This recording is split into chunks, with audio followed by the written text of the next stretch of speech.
అధ్యక్ష, తమను మాట్లాడడానికి అనుమతించినందుకు ధన్యవాదాలు. తెలంగాణ తల్లి విగ్రహ రూపకల్పనపై గౌరవ ముఖ్యమంత్రి గారు చేసినటువంటి అంశాన్ని స్వాగతిస్తూ సంపూర్ణంగా మద్దతిస్తూ ఇది ఒక మంచి ఆలోచనతో చేపట్టినటువంటి కార్యక్రమం.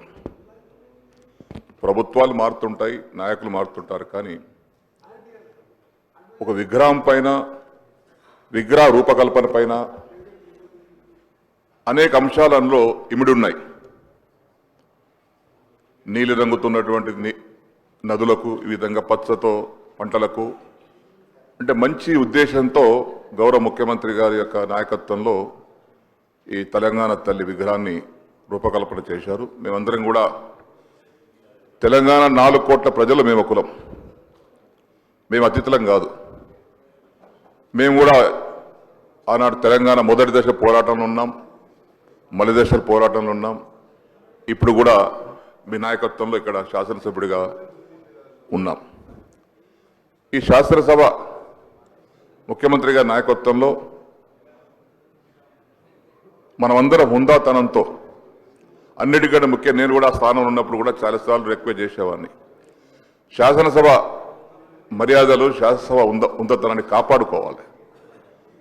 మనం మాట్లాడే భాష, మనం మాట్లాడే తీరు బాహ్య ప్రపంచానికి ఆదర్శంగా ఉండాలి.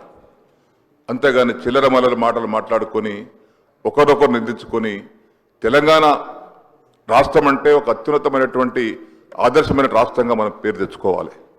ఇలా దేశంలోనే కొత్త రాష్ట్రం ఏర్పడిన తర్వాత ఈ సంవత్సరం కాలంలోనే వివిధ కార్యక్రమాలు చేపట్టి, ఎందుకంటే నేను గత 25-30 సంవత్సరాలుగా శాసనసభలో ఉన్నాను.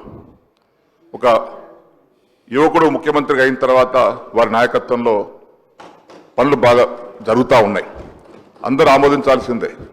సరే, రాజకీయ విమర్శలు వేరు, వాస్తవాలు వేరు.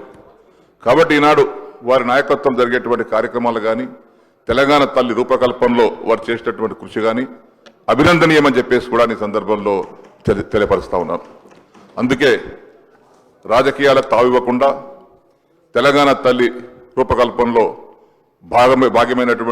భాగస్వాములైనటువంటి అందరికీ కూడా అభినందిస్తూ, ఈరోజు సాయంత్రం కార్యక్రమం ఏదైతే ఉందో 6:05 తెలంగాణ తల్లి విగ్రహ ప్రారంభోత్సవ కార్యక్రమానికి పార్టీలకు అతీతంగా, మతాలకు అతీతంగా, కులాలకు అతీతంగా, వర్గాలకు అతీతంగా అందరూ కూడా వచ్చి పాల్గొని ఆ యొక్క తెలంగాణ తల్లి విగ్రహం, తల్లి అంటే మనకందరికీ కన్న తల్లే, తల్లిని మనం గౌరవించుకోవడం మన బాధ్యత. ఏ కడుపులో ఏ కొడుకు పుట్టినా, బిడ్డ పుట్టినా ఆ తల్లి జన్మిస్తేనే మనం పుట్టాం.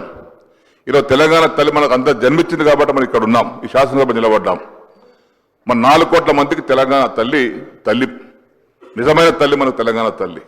ఒక్కొక్కరికి ఒక తల్లి ఉండవచ్చు, కానీ 4 కోట్ల మందికి తల్లి తెలంగాణ తల్లి. వారిని గౌరవించుకోవాల్సినటువంటి బాధ్యత మనందరిపైన ఉంది. గౌరవ ముఖ్యమంత్రి గారు ప్రవేశపెట్టినటువంటి యొక్క తెలంగాణ తల్లి విగ్రహ రూపకల్పన పైన దాన్ని సంపూర్ణంగా ఆమోదిస్తూ, సహృదయంతో స్వాగతిస్తూ, వారికి అభినందనలు తెలియపరుచుకుంటూ నేను సెలవు తీసుకుంటున్నాను. గౌరవ సభ్యులు మంత్రి గారు